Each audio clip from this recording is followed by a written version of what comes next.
부탁드립니다. 사진 한번 찍어주시고요. 예쁘다.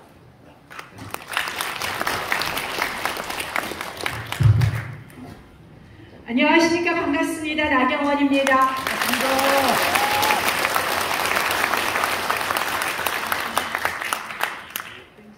저희 파일이 왔나요? 예. 오늘 여기 와보니까 그냥 제천에 주요하신 분들이 다 오셨어요. 그렇죠? 우리 엄태영 의원님께서 얼마나 지역관리를 열심히 하시는지 잘 알겠습니다. 그래서 역시 엄태영 의원님 저희 국회에서 제가 가만히 보니까요. 리더시더라고요. 초선 의원님들이 엄태영 의원님이 이리로 가자 하고 다 같이 가고 저리로 가자 하고 또 다 저리로 가시더라고요. 그래서 사실 뭐 여러분들 잘 아시다시피 주요한 보직을 굉장히 많이 맡고 계신데요. 최근 조직국총장을 맡고 계신 것은 지금 전당대회를 앞두고 뭐 당내 정비라든지 이런 가장 핵심적인 역할입니다. 그래서 그만큼 우리 당에서 중요한 분을 여러분들이 이 지역 국회의원으로 함께 하신다는 거는요. 앞으로 제천 단양의 발전은 이제 다 보장되어 있다 이렇게 봅니다. 여러분들도 든든하시죠? 또 오랫동안 저랑 정치활동 같이 하신 송강호 전 의원님도 반갑습니다. 오래간만에 뵙고요. 자, 엄태영 의원님 이렇게 정치 잘하시는 거는 제가 가만히 보면 또 우리 이종선 사모님 여러분들 좋아하시죠? 네. 우리 의원님이 일부러 소개도 안 하시던데 우리 사모님 역할도 좀 크지 않으실까 이런 생각을 합니다. 제가 맨날 그래요. 저도 사모님 있으면 조금 더 정치 잘할 텐데 이렇게 낙선도 안 하고 계속 갈 수 있었을 텐데 사모님만 있었으면 저도 지금쯤 좀 더 낫지 않았을까. 제가 늘 그런데 정말 정치하는 데 있어서 배우자 역할이 참 중요한데요. 아주 살뜰하게 중요한 부분 챙겨주시지 않나 이런 생각을 하고요. 또 이번에 제천시장으로 당선되신 우리 제천시장님 또 단양 군수님 이 자리에 한꺼번에 다 와 계시는데요. 우리 제천시장님 단양 군수님 보니까 이제 또 엄태영 의원님하고 다 같이 뭐 여기는 죄이고 아니면 안 된다 그러시대요. 우리 제천고등학교 출신이라고 그러시던데요. 그래서 시장 군수가 되신 건 아니고 정말 능력 있는 분들 아니신가 이렇게 생각을 합니다. 와서 제가 참 뭐 부럽기도 하고 보니까 우리 당원 동지 여러분들 반짝반짝한 눈을 보니까 야, 우리 엄태영 의원님 앞으로 이제 초선을 시작하셨지만 사실 5선 같은 초선이세요. 오랫동안 정치하셨잖아요. 앞으로 엄태영 의원님 정말 국회에서 또 다른 새로운 지평을 여셔서 우리 뭐 정말 국회의장까지 하시라고 하고 싶지만 대통령 하신다 그럴지 모르니까 일단 하여간에 계속 잘 되실 수 있도록 박수 한번 크게 쳐주십시오.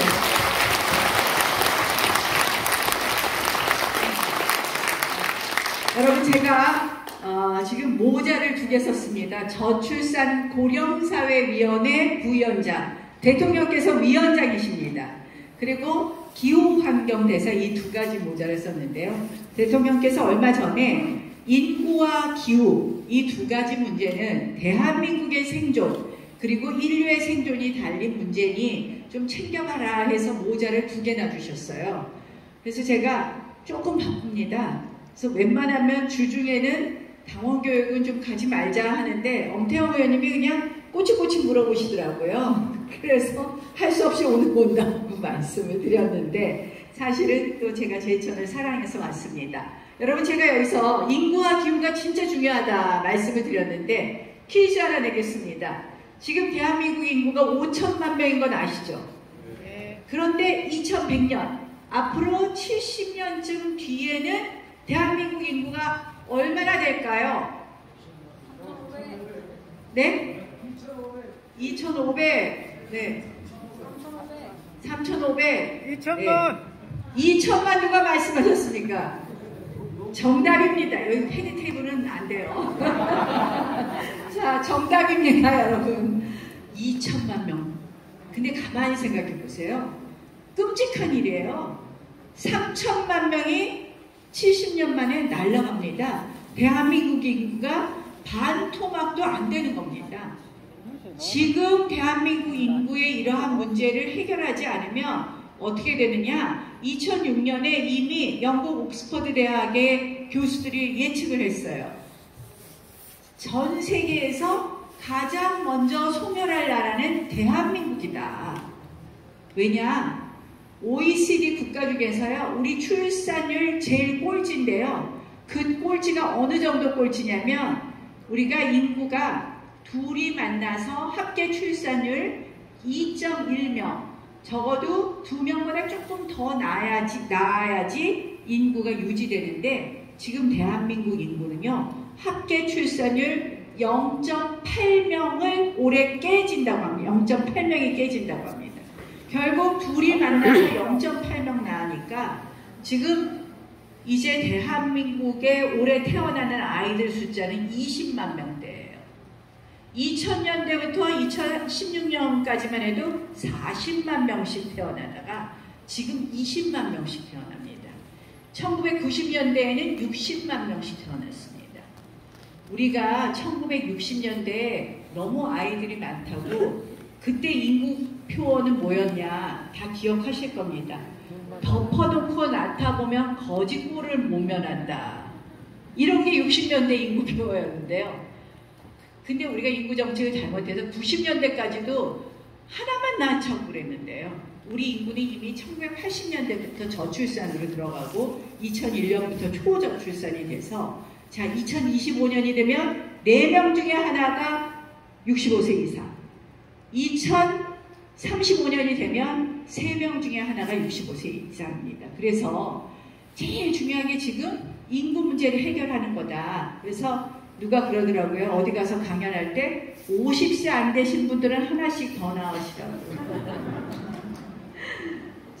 정말 뭐 우리가 여러 가지 다른 정책도 써야 되겠지만 우리 주변에 아이를 낳고 키우는 것이 행복한 대한민국이 된다. 이런 말씀들을 많이 해주시고 또 그렇게 우리 아이들에게 설명해 주시고 우리는 뭐 제도도 잘 만들겠지만요. 그런 게 필요하고요. 사실은 제천도 인구가 줄어들고 있어요. 그럼 어떻게 할 거냐, 제천 단양도. 그러면 우리가 해야 될 일은 뭐 여러 가지 원인 중에 하나가 지역과 수도권의 균형 발전이 또 안 된다는 부분이 있습니다. 그래서 이러한 부분도 우리가 앞으로 정책으로 해야 된다 하면서 너무너무 중요한 일인데요. 그런데 이런 중요한 일에 우리가 힘을 쓰기도 정말 바쁜데 그걸 우리가 준비해야 되는데 정말 우리 대선은 끝났을까? 제가 한번 오늘 강연을 시작해 보도록 하겠습니다. 저 이거 하나 주시면 다음. 자, 대선이 끝났는데요. 끝난 것 같지가 않습니다.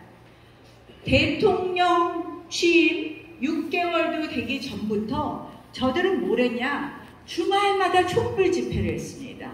처음에는 그냥 윤석열 퇴진을 외치다가 이태원 참사라는 안타까운 일이 나오니까 바로 그걸 갖다가 퇴진 집회에다 갖다 붙여요. 그래서 구호가 뭐냐? 퇴진이 추모다 하면서 계속해서 윤석열 퇴진을 외치는 거예요. 그러다가 이제 민주당 국회의원들까지 합세해서 퇴진하라고 집회를 합니다. 한마디로 이태원 참사를 갖고 재난파리, 추모파리를 하고 있는 거예요. 근데 이제 여기다 더해서 최근에는 화물연대 파업으로 민노총이 총 집결해서 나서기 시작했습니다. 이들은 사실 대선을 불복하지 않는 그 메시지입니다. 이들이 이태원 참사가 나타나기도 전부터 이걸 했다. 이거는 그들은 대선에 승복하지 않겠다라는 것입니다.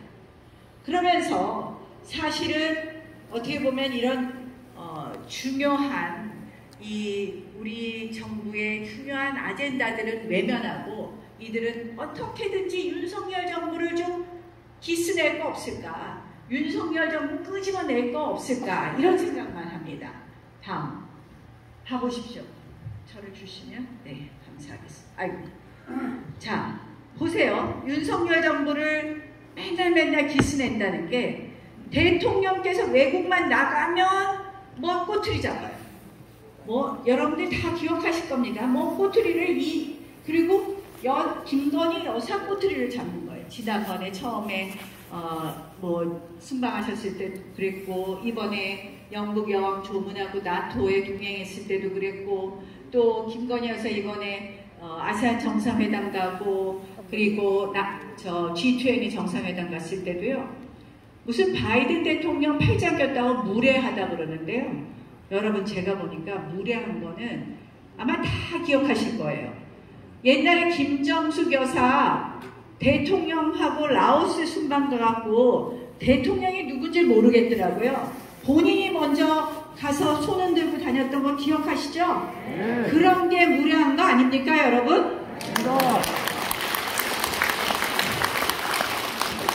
그리고 그때 캄보디아 가고, 그리고 G20 정상회담으로 인도네시아 갔을 때 북한이 미사일을 쏘고 ICBM 대륙간 탄도미사일 완성하고 이런 거 중요할 텐데, 그런 거 우리 논의해야 되는데 온통 그들은 김건희 여사 빈곤 포르노네 어쩌네 이런 것만 갖고 트집을 잡아요.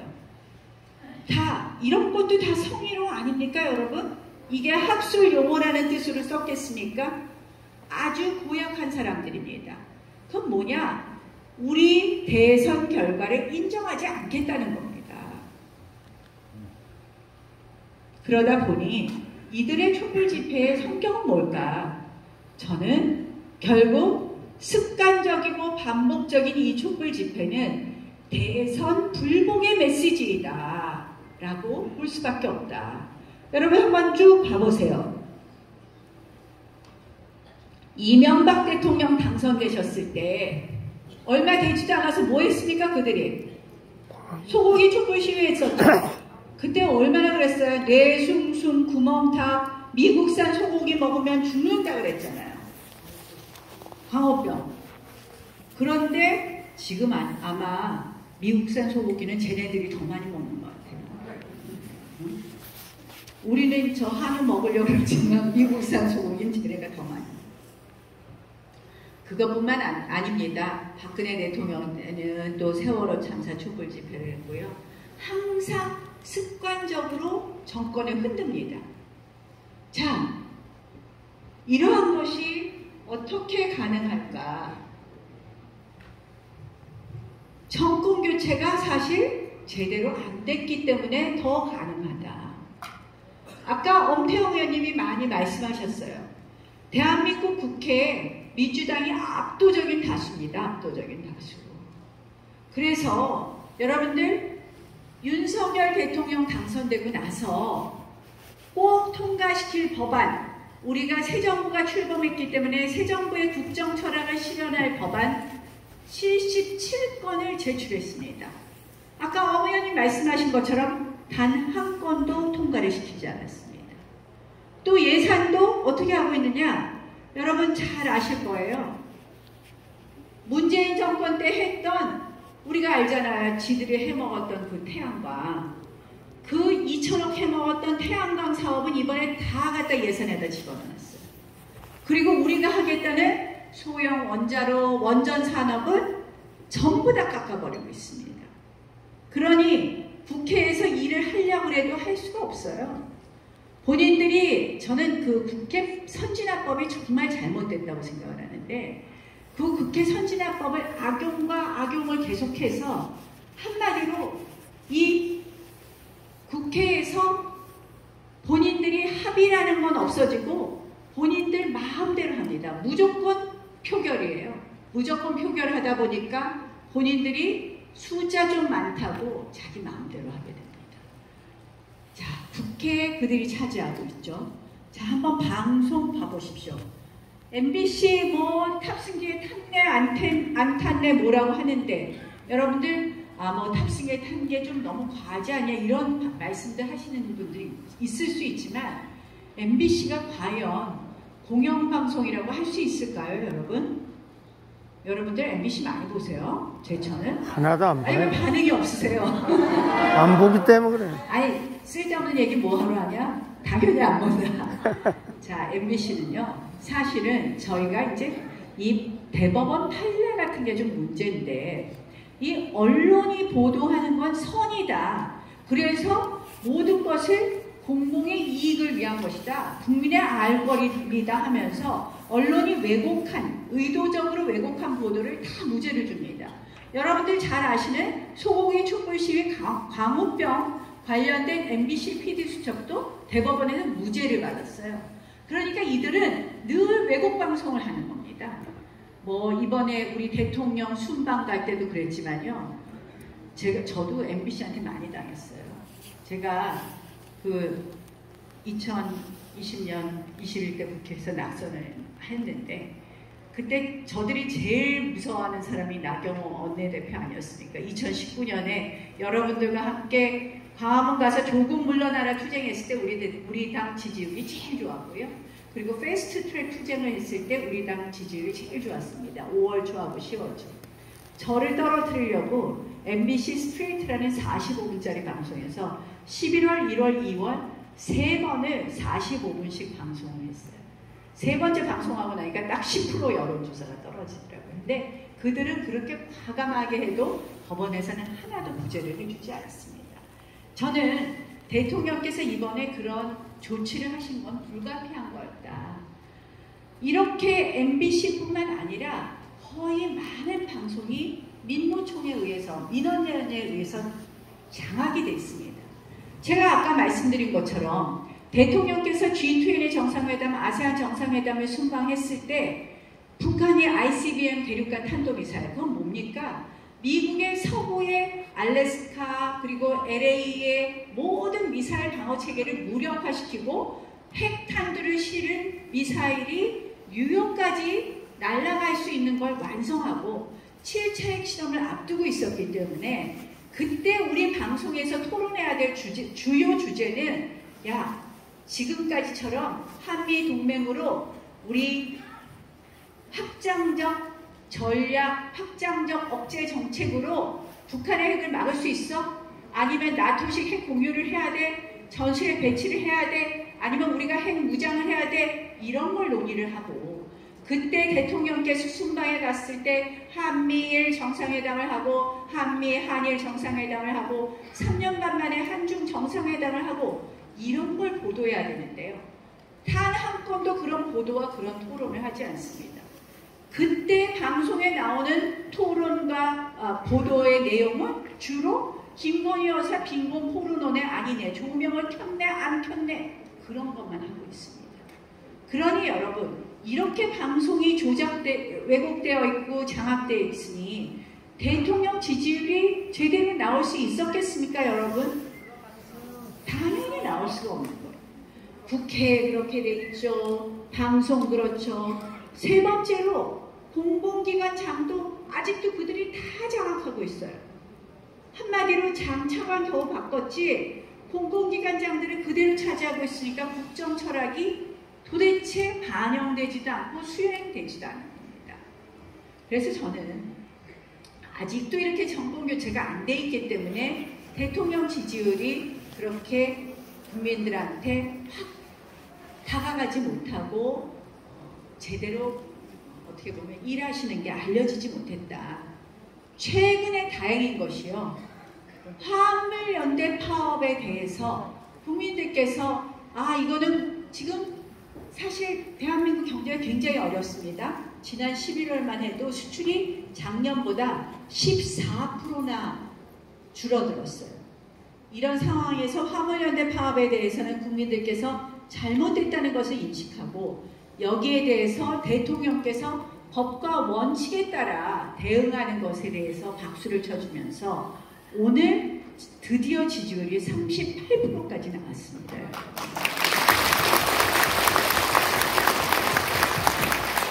그게 왜 가능했느냐? 저는 맨날 그래요 요새. 아니 뭐 저쪽 민주당이 우리 보고 검찰공화국이다 그러는데요.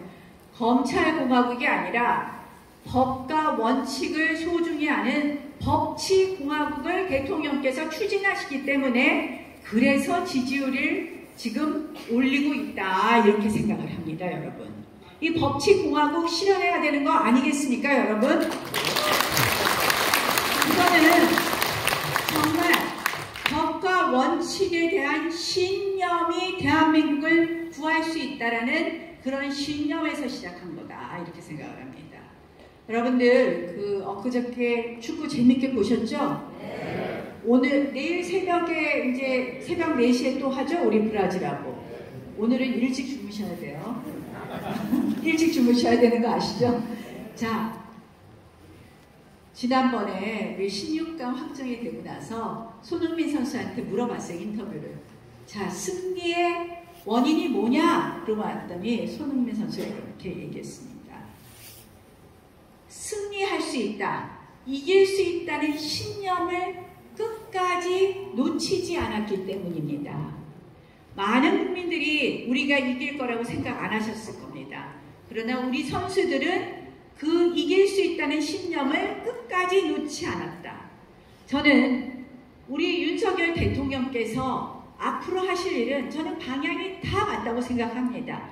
그거는 자, 문재인 정권을 끝내달라는 것은 대한민국의 법과 원칙이 무너졌고 대한민국의 헌정 질서가 무너졌기 때문이기 때문에 그 헌정 질서를 지키겠다는 신념, 대한민국의 법과 원칙을 지키겠다는 신념을 끝까지 놓지 않으셔야 된다.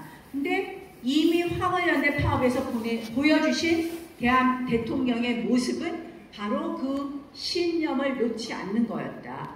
그 신념을 놓지 않는 것에 우리 당원 동지 여러분들이 함께 하신다면 우리는 정권 교체를 이루고자 우리가 노력했던 그 우리의 신념, 우리의 희망도 반드시 이룰 수 있다. 이렇게 생각합니다, 여러분.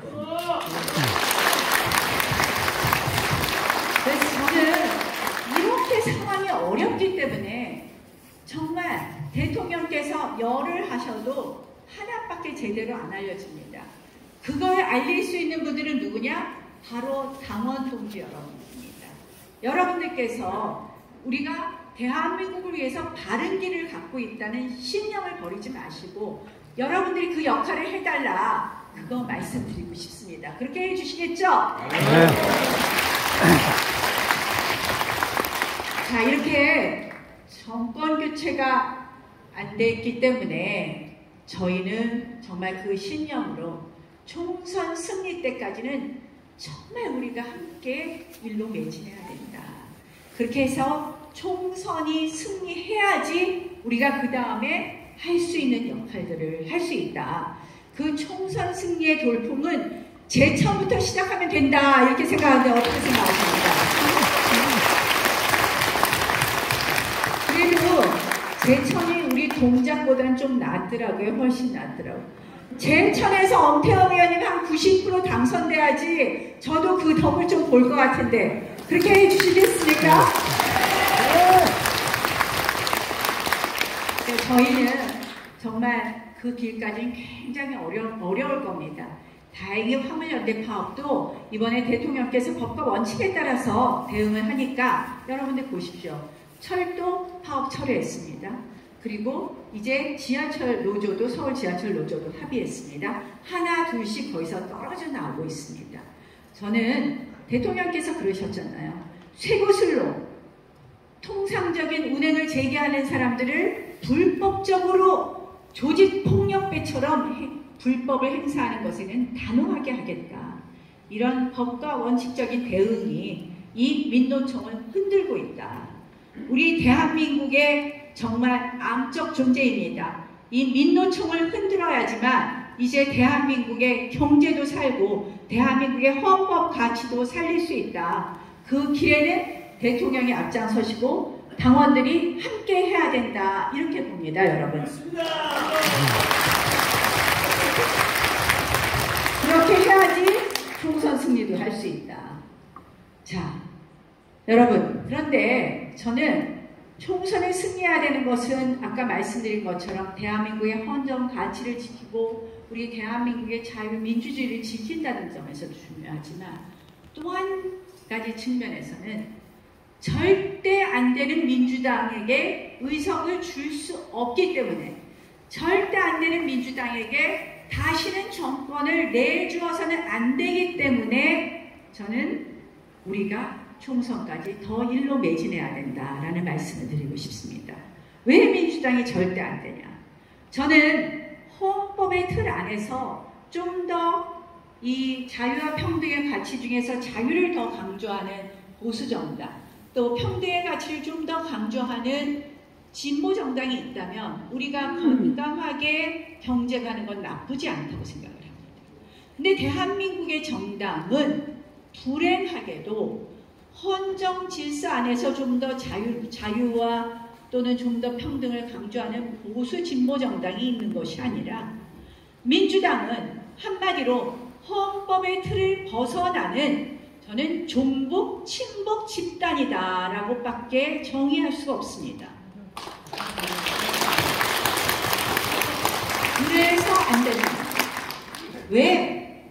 여러분들 기억하실 겁니다. 문재인 대통령이 판문점 선언을 선언하고 9.19 남북군사 합의를 해서 지난 5년 동안 한 것은 대한민국의 무장 해제였습니다. 그리고 북한의 미사일 능력, 핵 능력은 더 고도화되었습니다.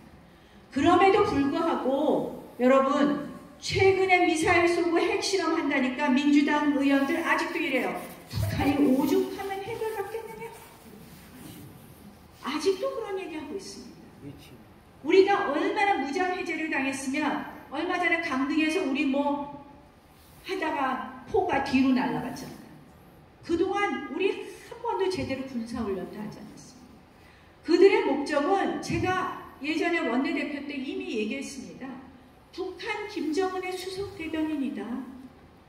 그들의 목적은 오로지 북한 눈치 보기였습니다. 이제 수사와 조사를 거쳐서 서훈 전 국정원장, 서훈 전 대통령 안보실장이 구속됐습니다. 여러분, 서해 공무원 월급몰이 사건도 결국 무엇입니까? 한마디로 북한 눈치 보기 때문입니다. 결국 북한 정권 눈치 보기 앞에서는 대한민국 국민의 생명과 안전은 아무런 관심이 없는 그들이었습니다. 그들을 친북 종북이라고 하는 것이 과한 표현일까요, 여러분? 맞습니다. 저는 그들은 도저히 대한민국 국민들의 생명과 안전을 먼저 생각하고 대한민국의 헌법 질서를 지키기보다는 결국 북한 눈치 봐서 북한과 오로지 함께하겠다는 생각밖에 없는 친북 종북 집단이다. 그렇기 때문에 진보 정당이라고 할 수도 없다. 얼마 전 트럼프 대통령 시절의 부통령이었던 펜스 전 부통령이 책을 냈습니다. 그 책의 제목은 시니어 나를 도와주소서인데 거기서 이런 말을 썼습니다. 평창올림픽 때 펜스 부통령이 왔었는데 문재인 대통령의 관심은 오로지 김여정과 나를 만나게 해주는 것밖에 없었다.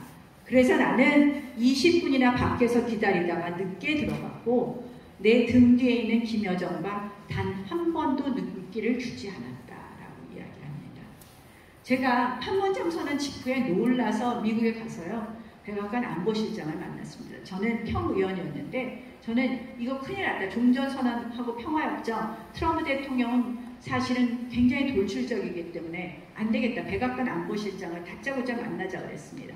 사실 국회 평의원을, 한국의 평의원을 안 만나줄 텐데 볼튼하고 제가 약간 인연이 있어서 겨우 만났고요. 그때 펜스 부통령도 만났습니다. 절대 종전선언과 평화협정을 해서는 안 되는 것뿐만 아니라 문재인 정권의 진실을 알려줬어요. 자유민주주의를 헌법에서 삭제하려다가 실패하니까 교과서에서 삭제했다. 깜짝 놀라고 저는 상당히 제가 한 활동도 도움이 됐다고 생각을 합니다.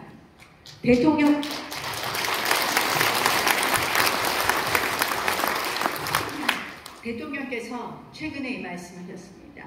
종북 주사파는 진보도 좌파도 아니다. 반자유 반국가 세력과는 협치가 불가능하다. 저는 이것을 지금의 민주당을 지칭한 것이다 라고 봅니다. 그래서 여러분, 우리가 총선 승리가 더 중요하다. 종북, 진북 집단에게는 절대 의석을 주어서는 안 된다라고 생각합니다.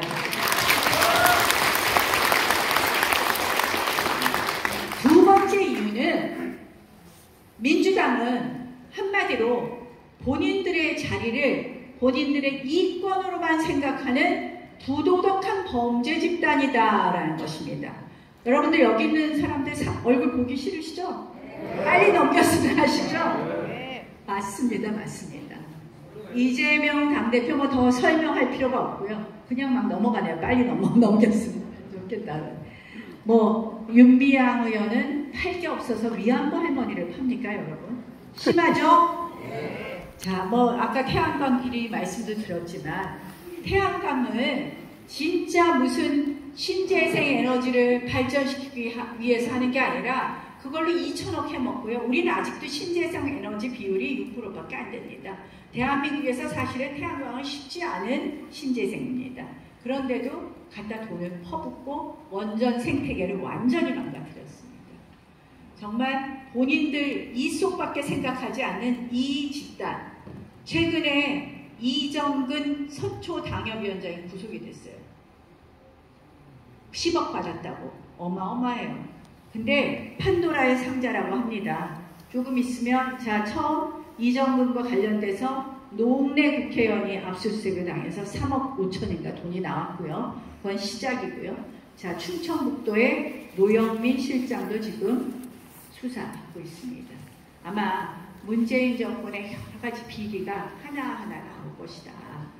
여러분들 정말 이번에 그래도 충북지사도 잘 뽑으시고 역시 제천 시민 여러분들 훌륭하십니다. 큰일 날 뻔했습니다. 자, 그러면 이제 우리는 어떻게 해야 되느냐? 저는 굉장히 지금은 대한민국이 어렵습니다. 안보고 경제고 어렵습니다. 이미 말씀드린 것처럼 북한은 이제 핵국가로 인정받게 되어 있습니다. 미국의 고위 간부가 이런 얘기를 했습니다. 이제 북한과 핵 군축 협상을 할지도 모른다. 이건 굉장히 무시무시한 말인 게 핵 군축 협상을 한다는 거는 북한의 핵국가로 인정을 한다는 거예요.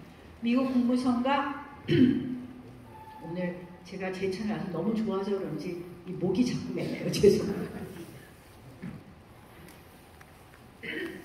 미국 국무성과 미국 백악관 대변인이 즉시 미국 고위 간부의 이 핵군축 회담에 대해서 부인하는 이야기를 했지만 사실은 이제 북한의 이 핵능력 지위가 그 정도까지 핵국가로 많은 전 세계 국가가 인정할지도 모르는 상황이 됐습니다. 그럼 과연 우리 안보는 어떻게 지킬 것이냐? 한미 동맹만을 믿을 수 있느냐? 그러면 한미일 국방협의체 신설 등으로 과연 가능할 것인가? 정말 대한민국 안보가 굉장히 백척간두입니다. 그런데 중요한 거는 저는 기본은 반드시 지켜야 된다. 한미동맹 튼튼히 하고 한미일 정상회담하고 또 중국에게 적당히 압박해서 중국을 이용한 북한의 압박도 필요합니다. 그러나 그 와중에 대한민국의 힘을 기르는 건 매우 중요하다고 생각을 합니다. 그런 면에서 굉장히 어려운 때다. 안보에 있어서. 다행히 대통령께서 미국, 일본과의 관계를 굉장히 개선하고 있습니다. 그래서 그런 면이 다행이라고 생각을 하고요. 우리 문재인 정권 때는 한일 관계를 얼마나 파탄냈습니까? 그들은 한일 역사 문제로 시작된 한일 관계를 경제 문제에 이어서 나중에 옳다 됐다 하고 지소미아 파기, 한마디로 한일 간의 정보 공유 협정을 파기하려고 했어요. 그게 왜? 그거는 다른 이유가 아니에요. 북한한테 그게 좋으니까. 다행히 그걸 우리가 지켰고 이제는 한미일이 더 튼튼한 정보 공유를 하고 군사적으로 안보적으로 공유하기로 지금 약속하고 있습니다. 그나마 다행이라고 생각을 하고요. 자, 그러면 경제는 또 어떻게 하냐? 아까 제가 수출이 지난 11월 작년 대비 14% 줄었다고 말씀드렸습니다.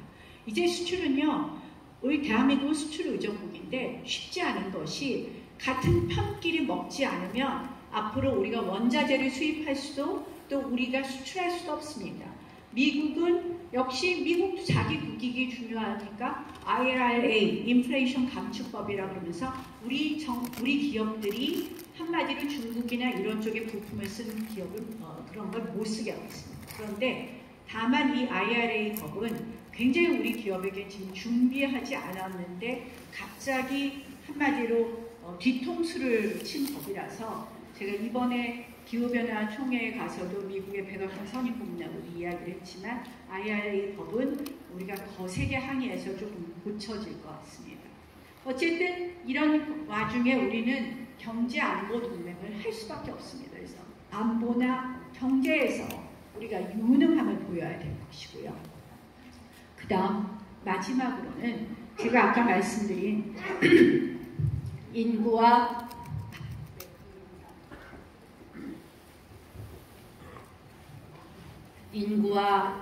기후 문제는 우리 대한민국의 미래를 먹고 살리는 문제입니다. 그래서 이런 미래 아젠다도 우리가 챙겨가야 된다. 그래서 중요한 두 가지 경제 안보를 챙기는 것은 물론 미래 아젠다를 챙겨가야 된다. 그래서 제가 이거 열심히 하려고 하는데요. 저는 이렇게 생각을 합니다. 왜 이런 미래 아젠다를 챙겨야 되느냐. 다른 게 아니라 우리가 정치를 하는 이유, 또 우리가 당원을 하는 이유는 딱 하나라고 생각합니다. 우리가 살던 대한민국보다는 더 나은 대한민국을 우리 아이들에게 물려주고 싶어서 아닙니까, 여러분? 그래서 저희가 그런 대한민국의 미래 아젠다에 대해서 준비하고 대한민국의 경제 안보를 튼튼하게 하는 것, 이것이 우리 미래에 우리 아이들에게 더 좋은 대한민국을 물려주는 것이다. 그래서 당원 동지 여러분들이 그 길에 같이 해주십사 하는데 그렇게 해주시겠습니까?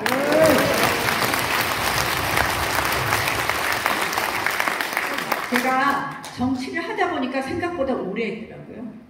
제가 2002년에 저는 사실 충북 영동의 아버님 고향입니다.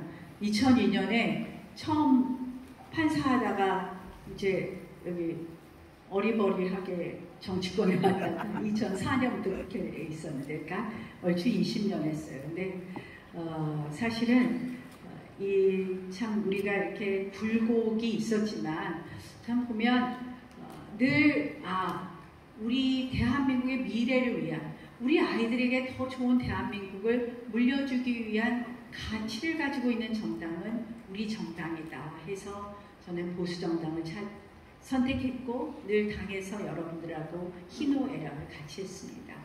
사실 제가 당의 원내대표까지 있으면서 또 그 전에 최고위원도 있으면서 이렇게 보면 우리 당이 이만큼 건재할 수 있었던 것은 다 당원 동지 여러분들의 도움 덕분입니다. 우리 사실 지난 5년 동안 거의 당 문 닫을 뻔했잖아요.